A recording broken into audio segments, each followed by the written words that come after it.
ನಮಸ್ತೆ ಫ್ರೆಂಡ್ಸ್. ತುಂಬ ಜನ ಹೆಣ್ಣು ಮಕ್ಕಳು ಹೇಳ್ತಾರೆ ಏನಂತ ಹೇಳಿದರೆ, ನಾನು ಹುಟ್ಟಿದ್ದೇ ಕಷ್ಟ ಅನುಭವಿಸ್ಲಿಕ್ಕೋಸ್ಕರ ಇರಬೇಕು, ನಮ್ಮ ಜೀವನ ಪರ್ಯಂತ ಕಷ್ಟವೇ ಆಯಿತು, ನಮಗೆ ಸುಖ ಬರುವುದೇ ಇಲ್ಲೇ ಇರಬೇಕು. ಏನೇನೋ ತಪ್ಪು ಕೆಲಸ ಮಾಡಿದವರು ಅಥವಾ ಬೇರೆಯವರು ತಲೆ ಒಡೆದವರೆಲ್ಲ ಉಂಟಲ್ಲ, ಇವಾಗ ಶ್ರೀಮಂತರಾಗಿದ್ದಾರೆ, ದೊಡ್ಡದು ಕಾರಲ್ಲಿ ತಿರುಗ್ತಾ ಇದ್ದಾರೆ. ಮೋಸ ಮಾಡಿದವರೆಲ್ಲ ಚೆನ್ನಾಗಿದ್ದಾರೆ. ನಾವು ಯಾರಿಗೂ ಕೂಡ ಮೋಸ ಮಾಡಲಿಲ್ಲ, ಆದರೂ ಕೂಡ ನಾವು ಕಷ್ಟ ಅನುಭವಿಸ್ತಾ ಇದ್ದೇವೆ. ದೇವರಿಗೆ ನಮ್ಮ ಮೇಲೆ ಯಾವಾಗ ಕರುಣೆ ಬರುತ್ತೇನೋ, ನಾವು ಕೂಡ ಯಾವಾಗ ಶ್ರೀಮಂತರಾಗ್ತೇವೋ ಏನೋ ಅಂತ ಹೇಳ್ಕೊಂಡು ತುಂಬ ಜನ ಎಣಿಸ್ತಾರಲ್ವಾ. ಇಂತಹ ಮಹಿಳೆಯರು ಅಥವಾ ಇಂತಹ ಹೆಣ್ಣು ಮಕ್ಕಳು ಗಂಡನಿಗೆ ಅಥವಾ ಆ ತಂದೆಗೆ ಅದೃಷ್ಟವನ್ನು ತಂದು ಕೊಡ್ತಾರೆ ಅಂತ ಹೇಳ್ಕೊಂಡು ಹೇಳ್ತಾರೆ. ಇವರಿಗೆ 30ರಿಂದ 40-45 ವರ್ಷದ ಒಳಗಡೆ ಕಷ್ಟ ಎಲ್ಲ ಪರಿಹಾರವಾಗಿ ಶ್ರೀಮಂತಿಕೆಯ ಸುಖ ಅನುಭವಿಸ್ತಾರೆ ಅಂತ ಹೇಳ್ಕೊಂಡು ಹೇಳ್ತಾರೆ. ಅಂತಹ ಹೆಣ್ಣು ಮಕ್ಕಳ 18 ಲಕ್ಷಣ ಹೇಗಿರುತ್ತೆ ಅಂತ ಹೇಳ್ಕೊಂಡು ಹೇಳ್ತೇನೆ. ನಾನು ಕೂಡ ಆಯ್ತಾ, ನನಗೆ ಇದರಲ್ಲಿ ಕೆಲವೊಂದು ಲಕ್ಷಣಗಳಿಲ್ಲ, ಆದ್ರೂ ಕೂಡ ನಾನು ಅದನ್ನು ಅಳವಡಿಸ್ಕೊಳ್ಳಿಕ್ಕೆ ಅಂದ್ರೆ ನನ್ನಲ್ಲೂ ಕೂಡ ಆ ಲಕ್ಷಣ ಬರುವ ಹಾಗೆ ನಾನು ಟ್ರೈ ಮಾಡ್ತೇನೆ. ನೀವು ಕೂಡ ಹಾಗೆ ಆಯ್ತಾ, ವಿಡಿಯೋ ನೋಡಿ, ನಿಮ್ಮಲ್ಲಿ ಯಾವ ಗುಣ ಇಲ್ಲ ನೋಡಿ, ಆ ಗುಣ ನಿಮಗೆ ಬರುವ ಹಾಗೆ ಮಾಡಿ. ಆವಾಗ ಏನಾಗುತ್ತೆ ಅಂತ ಹೇಳಿದ್ರೆ, ಮಹಾಲಕ್ಷ್ಮಿಯ ಆಶೀರ್ವಾದ ಕೂಡ ನಿಮ್ಮ ಮೇಲೆ ಇರುತ್ತೆ. ಇವಾಗ ಮೊದಲನೆಯ ಲಕ್ಷಣ ಯಾವುದು ಅಂತ ಹೇಳಿದರೆ, ಇಂತಹ ಮಹಿಳೆಯರಿಗೆ ಅಂದರೆ ಯಾರಿಗೆ ಲಕ್ಷ್ಮಿ ಕಳೆ ಇರುತ್ತೆ ನೋಡಿ, ಅಂತಹ ಮಹಿಳೆಯರಿಗೆ ಹಣ ಉಳಿತಾಯ ಮಾಡುವ ಬುದ್ಧಿ ಇರುತ್ತೆ ಅಥವಾ ಗುಣ ಇರುತ್ತೆ ಅಂತ ಹೇಳ್ಕೊಂಡು ಹೇಳ್ತಾರೆ.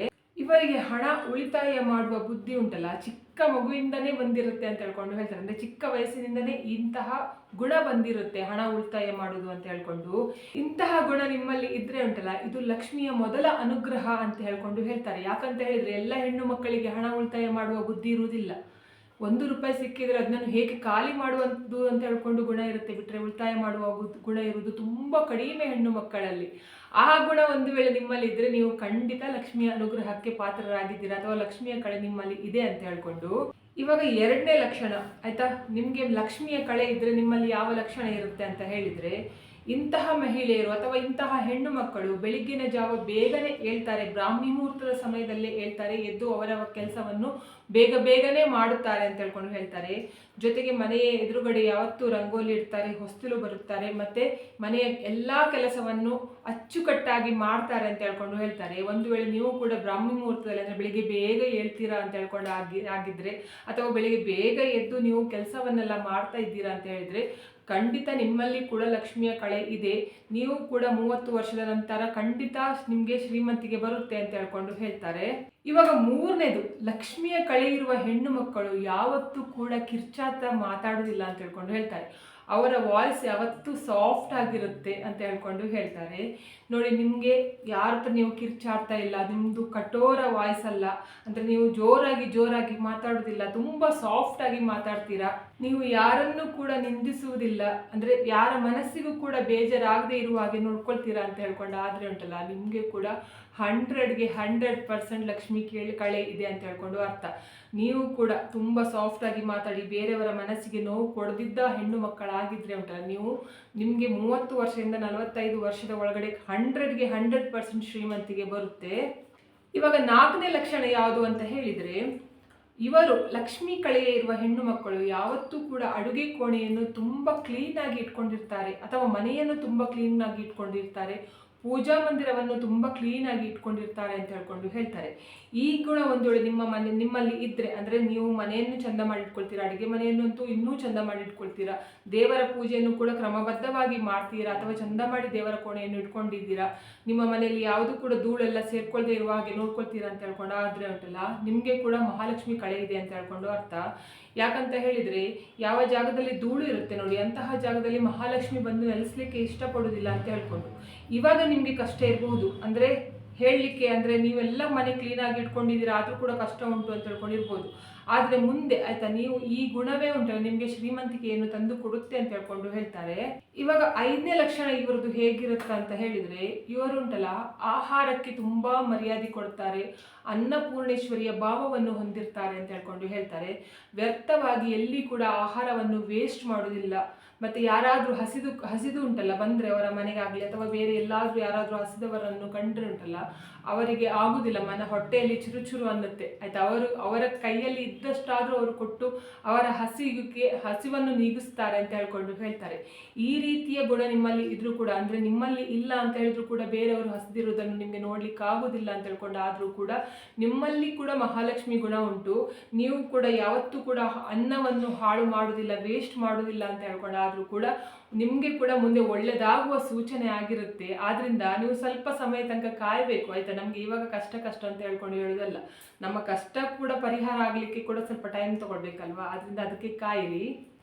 ಇವಾಗ 6ನೇದು, ಮುಖ್ಯವಾಗಿ ಹೆಣ್ಣು ಮಕ್ಕಳಲ್ಲಿ ಮಹಾಲಕ್ಷ್ಮಿ ಕಳೆ ಇದ್ರೆ ಈ ಗುಣ ಇರುತ್ತೆ. ಅದು ಯಾವುದು ಅಂತ ಹೇಳಿದ್ರೆ ಆದಾಯಕ್ಕೆ ಸರಿಯಾಗಿ ಜೀವನ ಮಾಡುವುದು ಆಯ್ತಾ. ಆದಾಯ ನಿಮಗೆ ಎಷ್ಟು ಉಂಟು ನೋಡಿ, ಅದು ಬಜೆಟ್ ಮಾಡಿ ಆಯ್ತಾ. ಒಂದು ತಿಂಗಳಿಗೆ ಎಷ್ಟು ನಿಮಗೆ ಖರ್ಚಾಗುತ್ತೆ ಅದೆಲ್ಲ ಲೆಕ್ಕಾಚಾರ ಮಾಡಿ ಜೀವನ ಮಾಡುವಂತಹ ಇದು ಏನು ಹೇಳ್ತಾರೆ, ಬುದ್ಧಿಯನ್ನು ಹೊಂದಿರ್ತಾರೆ ಅಂತ ಹೇಳ್ತಾರೆ ಈ ಲಕ್ಷ್ಮೀ ಗುಣ ಇರುವವರು. ಎಲ್ಲಾದ್ರೂ ₹1 ಆದ್ರೂ ಉಳಿತಾಯ ಮಾಡಲಿಕ್ಕೆ ಆಗ್ತದ ಈ ತಿಂಗಳಲ್ಲಿ ಅಂತ ಹೇಳ್ಕೊಂಡು ಅವರು ಎಲ್ಲಾ ಕಡೆಯಲ್ಲಿ ಆಲೋಚನೆ ಮಾಡ್ತಾ ಇರ್ತಾರೆ. ವ್ಯರ್ಥ ಆಸೆಗೆ ಬಲಿಯಾಗುವುದಿಲ್ಲ ಅಂತ ಹೇಳ್ತಾರೆ ಆಯ್ತಾ. ಅಗತ್ಯ ಇಲ್ಲದೆ ಇರುವ ಇದು ಜಾಗದಲ್ಲಿ ಹಣವನ್ನು ಖರ್ಚು ಮಾಡುವುದಿಲ್ಲ ಅಂತ ಹೇಳ್ತಾರೆ. ಈ ಗುಣವೇ ಉಂಟಲ್ಲ ಅವ್ರಿಗೆ ಏನಾಗುತ್ತೆ ಅಂತ ಹೇಳಿದ್ರೆ ಮುಂದೆ, ಇವಾಗ ನಿಮಗೆ ಕಷ್ಟ ಇರ್ಬೋದು, ಮುಂದೆ ನಿಮ್ಮ ಗುಣವೇ ಉಂಟಲ್ಲ ನಿಮಗೆ ಶ್ರೀಮಂತಿಗೆ ಹತ್ತಿರಕ್ಕೆ ತಂದು ನಿಲ್ಲಿಸ್ತದೆ ಅಂತ ಹೇಳ್ತಾರೆ. ಆದ್ರಿಂದ ಇಂತಹ ಗುಣ ಕೂಡ ನಿಮ್ಮಲ್ಲಿ ಉಂಟಾ ಅಂತ ಹೇಳ್ಕೊಂಡು ಒಂದು ಸಲ ನೋಡ್ಕೊಳ್ಳಿ.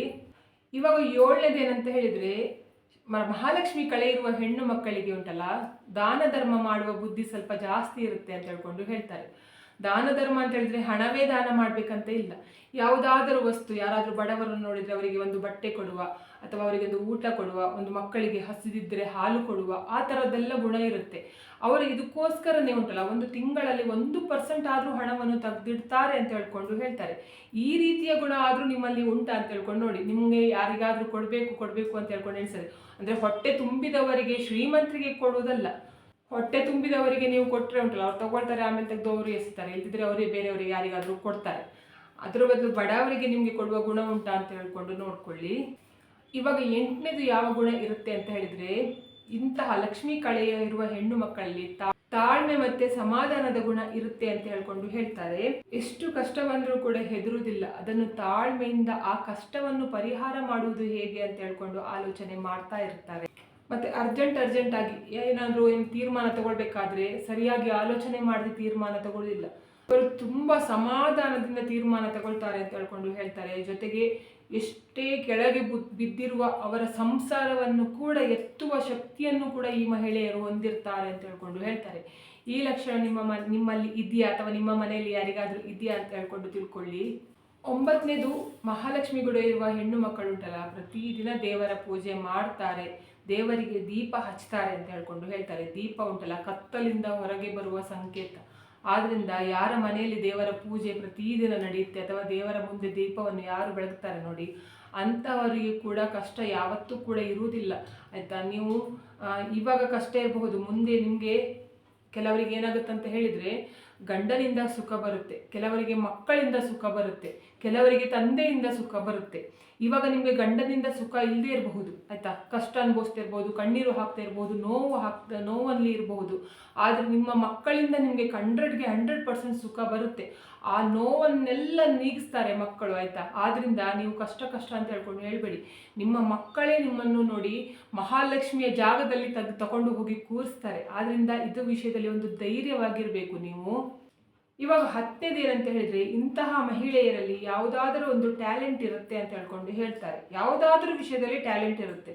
ಇವರು ಟೈಮನ್ನು ಅನಾವಶ್ಯಕ ವೇಸ್ಟ್ ಮಾಡೋದಿಲ್ಲ, ಸೋಮಾರಿಗಳ ಥರ ಕೂತ್ಕೊಳ್ಳೋದಿಲ್ಲ ಅಂತ ಹೇಳ್ತಾರೆ. ಮತ್ತು ಇವರಿಗೆ ನೋಡಿ ಯಾವ ರೀತಿ ಭಾವ ಇರ್ತದೆ ಅಂತ ಹೇಳಿದ್ರೆ, ಇವತ್ತು ಉಂಟಲ್ಲ ನಮಗೆ ಇದು ನಾವು ಫೇಲ್ ಆಗಿರ್ಬೋದು, ಆದರೆ ನಮಗೆ ಉಂಟಲ್ಲ ನಾವು ಶ್ರಮಪಟ್ಟು ಕಷ್ಟಪಟ್ಟು ಮಾಡಿ ನಮಗೆ ಖಂಡಿತ 100ಗೆ 100% ನಮಗೆ ಮುಂದೆ ಒಳ್ಳೆಯದಾಗುತ್ತೆ, ನಮಗೆ ಜಯ ಸಿಗುತ್ತೆ. ಇವತ್ತು ನಮಗೆ ಸೋಲಿರಬಹುದು, ನಾಳೆ ಕೂಡ ಈ ಸೋಲು ಇರುವುದಿಲ್ಲ ಅಂತ ಹೇಳುವ ಭಾವನೆ ಯಾವ ಹೆಣ್ಣು ಮಕ್ಕಳಲ್ಲಿ ಇರ್ತದೆ ನೋಡಿ, ಅಂಥವರಲ್ಲಿ ಕೂಡ ಮಹಾಲಕ್ಷ್ಮಿ ಉಂಟಲ್ಲ, ಸಾಕ್ಷಾತ್ ಮಹಾಲಕ್ಷ್ಮಿ ಧೈರ್ಯಲಕ್ಷ್ಮಿ ಕೂಡ ನಿಮ್ಮ ದೇಹದಲ್ಲೇ ಬಂದು ಕೂತ್ಕೊಂಡಿದ್ದಾಳೆ ಅಂತ ಹೇಳ್ಕೊಂಡು ಅರ್ಥ. ಇವಾಗ ನಿಮಗೆ ಕಷ್ಟ ಇರ್ಬೋದು, ಮುಂದೆ ಈ ಕಷ್ಟ ಶಾಶ್ವತವಾಗಿ ಇರಲಿಕ್ಕೆ ಸಾಧ್ಯವೇ ಇಲ್ಲ. ಇವಾಗ 11ನೇದು, ಲಕ್ಷ್ಮೀ ಕಳೆ ಇರುವ ಹೆಣ್ಣು ಮಕ್ಕಳು ಉಂಟಲ್ಲ ಅವರ ಅತಿಥಿ ಸೇವೆಯನ್ನು ತುಂಬ ಚೆನ್ನಾಗಿ ಮಾಡ್ತಾರೆ, ಅತಿಥಿಗಳನ್ನು ದೇವರ ರೂಪದಲ್ಲಿ ನೋಡ್ತಾರೆ ಅಂತ ಹೇಳ್ತಾರೆ. ನೋಡಿ, ಅತಿಥಿಗಳು ನೀವಂದರೆ ಯಾವ್ದಾದ್ರೂ ಮನೆಗೆ ಹೋಗಬೇಕು ಅಂತ ಹೇಳ್ಕೊಂಡು ಬಯಸಿದ್ರೆ ಉಂಟಲ್ಲ, ಇಂತಹ ಹೆಣ್ಣು ಮಕ್ಕಳು ಇರುವ ಮನೆಗೆ ಹೋಗಿ ಆಯ್ತಾ. ನೀವು ಮುಖ ಊದಿಸ್ಕೊಂಡಿರ್ತಾರೆ ನೋಡಿ, ಅಂತಹ ಮನೆಗೆ ಹೋದರೆ ಎಂಥ ಸಹ ಪ್ರಯೋಜನ ಇಲ್ಲ. ಆಯ್ತಾ. ಯಾಕಂತ ಹೇಳಿದ್ರೆ ಅವ್ರು ನಿಮ್ಗೆ ಏನು ಕೂಡ ಉಪಚಾರ ಮಾಡೋದಿಲ್ಲ ಆಯ್ತಾ. ಯಾರು ನೋಡಿ ನೀವು ಬರುವಾಗ ಉಂಟಲ್ಲ, ನಗ್ತಾ ನಗ್ತಾ ನಿಮ್ಮನ್ನು ಕರ್ಸ್ಕೊಳ್ತಾರೆ ಅಥವಾ ಒಳಗೆ ಬರುವ ಹಾಗೆ ಮಾಡ್ತಾರೆ, ಅಥವಾ ನಿಮ್ಮ ಹತ್ರ ನಿಮ್ಮ ಎಲ್ಲ ಕಷ್ಟ ಸುಖವನ್ನು ಕೇಳಿಸ್ಕೊಳ್ತಾರೆ ನೋಡಿ, ಅಂತಹರ ಮನೆಗೆ ಮಾತ್ರ ಹೋಗಿ. ಅದನ್ನು ಬಿಟ್ಟು ಎದುರುಗಡೆ ಚೆನ್ನಾಗಿ ಮಾತಾಡಿ ಹಿಂದ್ಗಡೆಯಿಂದ ಮಾತಾಡ್ತಾರೆ ನೋಡಿ, ಬೇರೆ ಮಾತಾಡ್ತಾರೆ ನೋಡಿ, ಅಂಥವರಿಂದ ನೀವು ಆದಷ್ಟು ದೂರ ಇರುವುದು ತುಂಬ ಒಳ್ಳೆಯದು. ಇವಾಗ 12ನೇದು ಮಹಾಲಕ್ಷ್ಮಿ ಕಳೆ ಇರುವ ಹೆಣ್ಣು ಮಕ್ಕಳ ಗುಣ ಹೇಗೆ ಇರುತ್ತೆ ಅಂತ ಹೇಳಿದ್ರೆ, ಇವರು ನೋಡಿ ಆಡಂಬರವಿಲ್ಲದ ಜೀವನವನ್ನು ಮಾಡ್ತಾರೆ. ಹಣ ಅಥವಾ ಅವರ ಹತ್ರ ಏನು ಉಂಟಲ್ಲ, ಐಶ್ವರ್ಯ ಇರುವುದುಂಟಲ್ಲ, ಬೇರೆಯವರಿಗೆ ತೋರಿಸ್ಲಿಕ್ಕೆ ಅಥವಾ ಆಡಂಬರ ಮಾಡಲಿಕ್ಕೆ ಅಲ್ಲ ಅಂತ ಹೇಳ್ಕೊಂಡು ಇವರ ಮನಸ್ಸಿನಲ್ಲಿ ಇರುತ್ತೆ. ಅದ್ರ ಜೊತೆಗೆ ಏನು ಗೊತ್ತುಂಟಾ, ಅವರು ಯಾವ ರೀತಿ ಇರ್ತಾರೆ ಅಂತ ಹೇಳಿದ್ರೆ ಸರಳವಾದ ಜೀವನವನ್ನು ಮಾಡ್ತಾರೆ ಅಂತ ಹೇಳ್ಕೊಂಡು ಹೇಳ್ತಾರೆ. ಬೇರೆಯವರು ನನ್ನನ್ನು ನೋಡಲಿ, ನಾನು ದೊಡ್ಡ ಶ್ರೀಮಂತರು, ನನ್ನ ಹತ್ರ ಅಷ್ಟು ಉಂಟು ಇಷ್ಟು ಉಂಟು ಅಂತ ಹೇಳ್ಕೊಂಡು ನೋಡಲಿ, ಆಯ್ತಾ, ನನ್ನನ್ನು ಶ್ರೀಮಂತರು ಅಂತ ಹೇಳ್ಕೊಂಡು ಎಣಿಸ್ಲಿ ಅಂತ ಹೇಳ್ಕೊಂಡು ಅವರು ಜೀವನ ಮಾಡೋದಿಲ್ಲ. ಎಷ್ಟು ಸರಳವಾಗಿ ಜೀವನ ಮಾಡಲಿಕ್ಕೆ ಆಗ್ತದೆ ನೋಡಿ, ಅಷ್ಟು ಸರಳವಾಗಿ ಜೀವನ ಮಾಡ್ತಾರೆ ಅಂತ ಹೇಳ್ಕೊಂಡು ಹೇಳ್ತಾರೆ. ಅಥವಾ ಅವರನ್ನು ಯಾರಾದರೂ ಹೊಗಳಲಿ, ಯಾರಾದರೂ ಅವರನ್ನು ಮೆಚ್ಚಲಿ ಅಂತ ಹೇಳ್ಕೊಂಡು ಕೂಡ ಜೀವನ ಮಾಡುವುದಿಲ್ಲ ಅಂತ ಹೇಳ್ಕೊಂಡು ಹೇಳ್ತಾರೆ. ಯಾರು ಹೊಗಳಲಿ ಬಿಡ್ಲಿ, ಆಯ್ತಾ, ನಮ್ಮ ಕೆಲಸ ನಾವು ಮಾಡುವ, ನಮ್ಮ ಪಾಡಿಗೆ ನಾವು ಇರುವ ಅಂತ ಹೇಳ್ಕೊಂಡು ಯಾವ ಮನಸ್ಸಿನಲ್ಲಿ ಹೆಣ್ಣು ಮಕ್ಕಳ ಮನಸ್ಸಿನಲ್ಲಿ ಇರ್ತದೆ ನೋಡಿ, ಅಂತಹ ಮಹಿಳೆಯರಲ್ಲಿ ಕೂಡ ಲಕ್ಷ್ಮಿಯ ಕಳೆ 100ಗೆ 100% ಇರುತ್ತೆ. ಇವಾಗ 13ನೇದು ಮಹಾಲಕ್ಷ್ಮಿ ಕಳೆ ಇರುವ ಹೆಣ್ಣು ಮಕ್ಕಳಲ್ಲಿ ಜ್ಞಾನ ಜಾಸ್ತಿ ಇರುತ್ತೆ. ಏನಾದರೂ ಒಂದು ಓದಬೇಕು, ಏನಾದರೂ ಒಂದು ಸಾಧನೆ ಮಾಡಬೇಕು ಅಂತ ಹೇಳ್ಕೊಂಡು ಇರುತ್ತೆ. ಅದ್ರ ಜೊತೆಗೆ ಅವರಿಗೆ ಆಧ್ಯಾತ್ಮದ ಕಡೆಗೆ ಅಂದರೆ ದೇವರ ಕಡೆಗೆ ಜಾಸ್ತಿ ಒಲವು ಇರುತ್ತೆ ಅಂತ ಹೇಳ್ಕೊಂಡು ಹೇಳ್ತಾರೆ. ನಿಮಗೆ ದೇವರ ಭಕ್ತಿ ಮಾಡಬೇಕು, ದೇವರ ಮಂತ್ರ ಓದಬೇಕು, ದೇವರ ಬಗ್ಗೆ ಜಾಸ್ತಿ ತಿಳ್ಕೊಳ್ಬೇಕು ಅಂತ ಹೇಳ್ಕೊಂಡೆಲ್ಲ ಭಾವನೆ ಬರ್ತಾ ಇದ್ರೆ, ಅಥವಾ ನಿಮಗೆ ಏನಾದರೂ ಮಾಡ್ತಾ ಇರಬೇಕು, ನಿಮಗೆ ಒಂದು ವಿಷಯದ ಬಗ್ಗೆ ಗೊತ್ತಿಲ್ಲ, ಆ ವಿಷಯದ ಬಗ್ಗೆ ತಿಳ್ಕೊಳ್ಬೇಕು, ಹಾಗೆಲ್ಲ ನಿಮ್ಮ ಮನಸ್ಸಿನಲ್ಲಿ ಭಾವನೆ ಬರ್ತಾ ಉಂಟು ಅಂತ ಹೇಳ್ಕೊಂಡಾದ್ರೆ ನಿಮ್ಮಲ್ಲಿ ಕೂಡ ಮಹಾಲಕ್ಷ್ಮಿಯ ಕಳೆ ಇದೆ ಅಂತ ಹೇಳ್ಕೊಂಡೆ ಅರ್ಥ. ಇವಾಗ 14ನೇದು ಮಹಾಲಕ್ಷ್ಮಿ ಕಳೆ ಇರುವ ಹೆಣ್ಣು ಮಕ್ಕಳುಂಟಲ್ಲ, ಬೇರೆಯವರ ಐಶ್ವರ್ಯ ನೋಡಿ ಅಥವಾ ಬೇರೆಯವರ ಶ್ರೀಮಂತಿಗೆ ನೋಡಿ ಅಸೂಯೆಯನ್ನು ಪಡುವುದಿಲ್ಲ ಅಂತ ಹೇಳ್ಕೊಂಡು ಹೇಳ್ತಾರೆ. ಹೊಟ್ಟೆ ಕಿಚ್ಚು ಅಂದರೆ ಜಲಸ್ ಪಡೋದಿಲ್ಲ. ಅವರನ್ನು ನೋಡಿಕೊಂಡು ಅವರು ಶ್ರೀಮಂತರಾದ್ರಲ್ವ, ಆಗಲಿ ಅವರು ಯಾವಾಗ ಕೆಳಗೆ ಬರ್ತಾರೆ ನಾನು ನೋಡ್ತೇನೆ, ಹಾಗೆಲ್ಲ ಅವರ ಗುಣ ಇರುವುದಿಲ್ಲ. ನಮ್ಮಲ್ಲಿ ಎಷ್ಟು ಉಂಟು ನೋಡಿ, ಅಷ್ಟರಲ್ಲೇ ತೃಪ್ತಿಯಾಗಿರುವುದು ಹೇಗೆ, ತೃಪ್ತಿಯಾಗಿ ಜೀವನ ಮಾಡುವುದು ಹೇಗೆ ಅಂತ ಹೇಳ್ಕೊಂಡು ಇವರು ತಿಳ್ಕೊಂಡಿರ್ತಾರೆ. ಆದ್ರಿಂದಲೇ ಅವರಿಗೆ ಏನಾಗುತ್ತೆ ಅಂತ ಹೇಳಿದ್ರೆ ಮುಂದೆ ಈ ಗುಣವೇ ಅವರಿಗೆ ಎತ್ತರದ ಸ್ಥಾನಕ್ಕೆ ಹೋಗಿ ನಿಲ್ಲಿಸ್ತದೆ ಅಂತ ಹೇಳ್ಕೊಂಡು ಹೇಳ್ತಾರೆ. ಯಾವ ಮನುಷ್ಯರಿಗೆ ಹೊಟ್ಟೆ ಕಿಚ್ಚು ಇರುವುದಿಲ್ಲ ನೋಡಿ, ಅಂಥವರಿಗೆ ಯಾವತ್ತೂ ಕೂಡ ದೇವರು ಕೂಡ ಮೋಸ ಮಾಡುವುದಿಲ್ಲ. ಅವರ ಕಷ್ಟಕ್ಕೆ ಪ್ರತಿಫಲವನ್ನು ದೇವರು ಕೊಟ್ಟೇ ಕೊಡ್ತಾರೆ. ಆದ್ರಿಂದ ಇದು ಕೂಡ ನಿಮ್ಮಲ್ಲಿ ಗುಣ ಉಂಟಾ ಅಂತ ಹೇಳ್ಕೊಂಡು ಒಂದು ಸಲ ನೋಡ್ಕೊಳ್ಳಿ. ಇವಾಗ 15ನೇ ಅಂತ ಹೇಳಿದ್ರೆ ಮಹಾಲಕ್ಷ್ಮಿ ಕಳೆ ಇರುವ ಹೆಣ್ಣು ಮಕ್ಕಳು ಉಂಟಲ್ಲ, ಗುರು ಹಿರಿಯರ ಕೆಲಸವನ್ನು ಅಥವಾ ಸೇವೆಯನ್ನು ಜಾಸ್ತಿ ಮಾಡ್ತಾರೆ ಅಂತ ಹೇಳ್ಕೊಂಡು ಹೇಳ್ತಾರೆ. ಆಯ್ತಾ, ಯಾರು ನೋಡಿ ಹಿರಿಯರ ಸೇವೆ ಮಾಡ್ತಾರೆ ಅವರಿಗೆ ಪಿತೃಗಳ ಆಶೀರ್ವಾದ ಕೂಡ ಇರುತ್ತೆ ಅಂತ ಹೇಳ್ಕೊಂಡು ಹೇಳ್ತಾರೆ. 30ರಿಂದ 45 ವರ್ಷದ ಒಳಗಡೆ ಉಂಟಲ್ಲ ಅವರಿಗೆ ಶ್ರೀಮಂತಿಗೆ ಬರುತ್ತೆ ಅಂತ ಹೇಳ್ಕೊಂಡು ಹೇಳ್ತಾರೆ. ಇವಾಗ ಕಷ್ಟ ಇರ್ಬೋದು, ಆದರೆ ನೀವು ಮಾಡಿರುವ ಸೇವೆಯೇ ಉಂಟಲ್ಲ ನಿಮಗೆ ದುಪ್ಪಟ್ಟಾಗಿ ಸಿಗುತ್ತೆ ಅಂತ ಹೇಳ್ಕೊಂಡು ಹೇಳ್ತಾರೆ.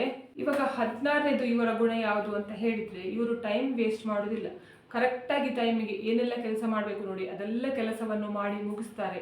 ಸಮಯಕ್ಕೆ ಬೆಲೆ ಕೊಡ್ತಾರೆ ಅಂತ ಹೇಳ್ಕೊಂಡು ಹೇಳ್ತಾರೆ. ಹಣಕ್ಕೆ ಮಾತ್ರ ಬೆಲೆ ಕೊಡುವುದಲ್ಲ, ಸಮಯಕ್ಕೂ ಕೂಡ ಯಾರು ಬೆಲೆ ಕೊಡ್ತಾರೆ ನೋಡಿ, ಅಂತಹ ಮಹಿಳೆಯರಲ್ಲಿ ಕೂಡ ಲಕ್ಷ್ಮಿಯ ಗುಣ ಉಂಟು ಅಥವಾ ಲಕ್ಷ್ಮಿಯ ಕಳೆ ಉಂಟು ಅಂತ ಹೇಳ್ಕೊಂಡು ಅರ್ಥ. ಇವಾಗ 17ನೇದು ಮುಖ್ಯವಾಗಿ ಇವರು ದೂರದೃಷ್ಟಿಯನ್ನು ಹೊಂದಿರ್ತಾರೆ ಅಂತ ಹೇಳ್ಕೊಂಡು ಹೇಳ್ತಾರೆ. ಇವತ್ತು ಆಯ್ತಾ, ಇವತ್ತು ನಾವು ದುಡಿದ್ರೆ ಆಯ್ತು, ಇವತ್ತು ನಾವು ಚೆನ್ನಾಗಿದ್ರೆ ಆಯ್ತು, ಇವತ್ತು ತಿಂದ್ರೆ ಆಯ್ತು, ಇವತ್ತು ಮಲ್ಕೊಂಡ್ರೆ ಆಯ್ತು ಅಂತ ಹೇಳ್ಕೊಂಡು ಇರುವುದಿಲ್ಲ. ಇಂಥ ಹೆಣ್ಣು ಮಕ್ಕಳು ಉಂಟಲ್ಲ, ಇನ್ನೊಂದು 10 ವರ್ಷ ಬಿಟ್ಟರು, 15 ವರ್ಷ, ಅಥವಾ 20 ವರ್ಷ ಬಿಟ್ಟರು ನಮ್ಮ ಮಕ್ಕಳಾದರೂ ನಮಗಾದ್ರೂ ಕಷ್ಟದಲ್ಲೇ ಅನುಭವಿಸಿ ಆಯ್ತು, ನಮ್ಮ ಮಕ್ಕಳಾದ್ರೂ ಸುಖ ಪಡ್ಲಿ ಅಂತ ಹೇಳ್ಕೊಂಡು ಮುಂದಿನ ಜೀವನದ ಬಗ್ಗೆ ಆಲೋಚನೆ ಮಾಡಿ ಉಂಟಲ್ಲ, ಅವರು ಅದಕ್ಕೆ ತಕ್ಕಾಗಿ ಹಣವನ್ನು ಕೂಡಿರ್ತಾರೆ ಅಂತ ಹೇಳ್ಕೊಂಡು ಹೇಳ್ತಾರೆ. ಆದ್ರಿಂದ ಅವರು ಚಿನ್ನದ ಮೇಲಾಗ್ಲಿ ಅಥವಾ ಭೂಮಿಯ ಮೇಲೆ ಆಗ್ಲಿ ಹೂಡಿಕೆಯನ್ನು ಮಾಡ್ತಾರೆ ಅಂತ ಹೇಳ್ಕೊಂಡು ಹೇಳ್ತಾರೆ. ಆಯ್ತಾ, ನಾವು ಚಂದ ಮಾಡಿ ತಿಂದ್ರೆ ಎಂತ ಆಗ್ತದೆ ಅಂತ ಹೇಳಿದ್ರೆ, ತಿನ್ಬಾರ್ದು ಅಂತ ಹೇಳ್ಕೊಂಡು ಹೇಳೋದಿಲ್ಲ, ತಿಂದ್ರೆ ಏನಾಗುತ್ತೆ ಅಂತ ಹೇಳಿದ್ರೆ ಟಾಯ್ಲೆಟ್ ತುಂಬ್ತೇವೆ, ಆರೋಗ್ಯ ಚೆನ್ನಾಗಿರುತ್ತೆ ಹೌದು, ಅದ್ರ ಜೊತೆಗೆ ನಮಗೆ ಅಗತ್ಯ ಇಲ್ದಿರೋದಕ್ಕೆಲ್ಲ ವೇಸ್ಟ್ ಮಾಡಿದ್ರೆ ಅದು ಟಾಯ್ಲೆಟ್ ತುಂಬುದು ಅಷ್ಟೇ. ಆಯ್ತಾ, ಅದರ ಬದಲು ಉಂಟಲ್ಲ ಸ್ವಲ್ಪ ಸ್ವಲ್ಪ ಹಣವನ್ನು ಉಳಿತಾಯ ಮಾಡಿ, ಪ್ರತಿ ಸಲ ನಾನು ಹೇಳ್ತೇನೆ ಏನಂತ ಹೇಳಿದ್ರೆ, ಒಂದೊಂದು ಗ್ರಾಮ್ದು ಕಾಯಿನ್ ತಗೊಂಡ್ರು, ಗೋಲ್ಡ್ ಕಾಯಿನ್ ತಗೊಂಡ್ರು ನೀವು ಸಾಕಾಗುತ್ತೆ. ಮುಂದೆ ನಿಮ್ಮ ಮಕ್ಕಳಿಗೆ ಉಂಟಲ್ಲ ಕಷ್ಟ ಬರುವುದಿಲ್ಲ. ಇವಾಗಿದ್ದು ಚಿನ್ನದ ರೇಟ್ ನೋಡಿ ಎಷ್ಟು ಇರ್ತದೆ, ಎಷ್ಟು ಆಗಿದೆ, ತಗೊಳ್ಳಿಕ್ಕೆ ಸಾಧ್ಯವೇ ಇಲ್ಲ. ನೀವು ಒಂದು ವೇಳೆ ಉಂಟಲ್ಲ ಹೆಣ್ಣು ಮಕ್ಕಳಿದ್ದಾರೆ, ಅವರು ಮದುವೆಗೆ ಬಂದಿದ್ದಾರೆ, ನಾವು ಇಷ್ಟು ತನಕ ಎಂತ ಸಹ ಚಿನ್ನ ಮಾಡಲಿಲ್ಲ ಅನ್ನುವರು ಈಗ ತಗೊಳ್ಳಿಕ್ಕೆ ಆಗ್ತದಾ? ಆಗುದಿಲ್ಲ. ಅದು ನಮ್ಮ ಮಕ್ಕಳಿಗೆ ಹಾಗೆ ಆಗಬಾರ್ದು, ಮುಂದೆ ನಮ್ಮ ಮಕ್ಕಳ ಮದುವೆ ಸಮಯದಲ್ಲಿ ಕಷ್ಟ ಆಗಬಾರ್ದು ಅಂತ ಹೇಳ್ಕೊಂಡು ನಿಮ್ಮ ಮನಸ್ಸಿನಲ್ಲಿ ಈಗ ಬಂದರೆ ಉಂಟಲ್ಲ, ದಯವಿಟ್ಟು ಆಯ್ತಾ ಡಿಸೈನ್ ತಗೊಳ್ಳಿಕ್ಕೆ ಹೋಗಬೇಡಿ, ಯಾವುದೇ ಗೋಲ್ಡ್ ಡಿಸೈನ್ ತಗೊಳ್ಳಿಕ್ಕೆ ಹೋಗಬೇಡಿ. ನಿಮಗೆ ಇವಾಗಿನ ರೇಟಲ್ಲಿ ಉಂಟಲ್ಲ, ನಿಮಗೆ ಎಂತ ಸಹ 1 ಗ್ರಾಮ್ಗೆ ಉಂಟಲ್ಲ ಎಷ್ಟು ರೇಟು, 18,000 ಹತ್ರ ಉಂಟು, 18-19,000. ಎಂತ ತಗೊಳ್ಳಿಕ್ಕೆ ಆಗ್ತದೆ ಅಷ್ಟು ಹಣದಲ್ಲಿ? ಅದ್ರ ಬದಲು ನೀವು 18,000 ನಿಮ್ಮ ಹತ್ರ ಇದ್ರೆ ಉಂಟಲ್ಲ, 1 ಗ್ರಾಮ್ ಕಾಯಿನ್ ತಗೊಬಂದು ಇಟ್ಕೊಳ್ಳಿ. ಅದನ್ನು ನೀವು ಮದುವೆ ಸಮಯದಲ್ಲಿ, ನಿಮ್ಮ ಮಗಳ ಮದುವೆ ಸಮಯದಲ್ಲಿ ಅಥವಾ ನಿಮ್ಮ ಮಗನ ಮದುವೆ ಸಮಯದಲ್ಲಿ ಅಥವಾ ನಿಮಗೆ ಮುಂದೆ ಬೇಕಾಗುತ್ತೆ ಅಂತ ಹೇಳ್ಕೊಂಡು ಆಗುವಾಗ ಅದನ್ನು ಕೊಟ್ಟು ಉಂಟಲ್ಲ, ನೀವು ಆ ಡಿಸೈನ್ ಅನ್ನು ತಗೊಂಡು ಬನ್ನಿ.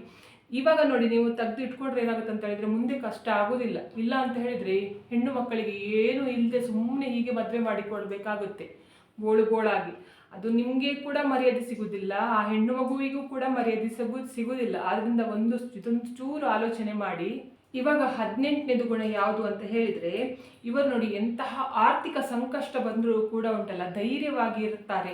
ಯಾವತ್ತೂ ಕೂಡ ಸೋಲನ್ನು ಒಪ್ಪಿಕೊಳ್ಳುವುದೇ ಇಲ್ಲ ಆಯ್ತಾ. ಇವರು ಸೋಲೆ ಮುಂದೆ ಗೆಲುವು ಆಗುತ್ತೆ ಅಂತ ಹೇಳ್ಕೊಂಡು ಹೇಳ್ತಾರೆ.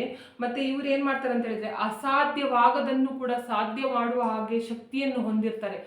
ಆಗುವುದೇ ಇಲ್ಲ ಅಂತ ಹೇಳ್ಕೊಂಡು ಯಾರು ಹೇಳಿದ್ರು ಕೂಡ ಅದನ್ನು ಆಗುತ್ತೆ ಅಂತ ಹೇಳ್ಕೊಂಡು ಖಂಡಿತ ಮಾಡಿಯೇ ಮಾಡ್ತಾರೆ. ಇಂತಹ ಯಾವುದೇ, ಈಗ ನಾನು 18 ಗುಣ ಹೇಳಿದೆ ನೋಡಿ, ಯಾವುದೇ ಗುಣ ನಿಮ್ಮಲ್ಲಿ ಅಥವಾ ನಿಮ್ಮ ಮನೆಯಲ್ಲಿ ಯಾರಿಗಾದ್ರೂ ಇದ್ರೆ ಉಂಟಲ್ಲ, ನಿಮ್ಮ ಮನೆಯಲ್ಲಿ ಖಂಡಿತ ನಿಮಗೆ 30ರಿಂದ 45 ವರ್ಷದ ಆಗೋದ್ರೊಳಗೆ ಉಂಟಲ್ಲ, ನಿಮಗೆ ಒಳ್ಳೇದಾಗುತ್ತೆ ಅಂತ ಹೇಳ್ಕೊಂಡು ಹೇಳ್ತಾರೆ. ಜೊತೆಗೆ ನಿಮಗೆ ಹಿಂದೆ ಬಂದ ಕಷ್ಟ ಮುಂದೆ ಇರುವುದಿಲ್ಲ ಅಂತ ಹೇಳ್ಕೊಂಡು ಹೇಳ್ತಾರೆ.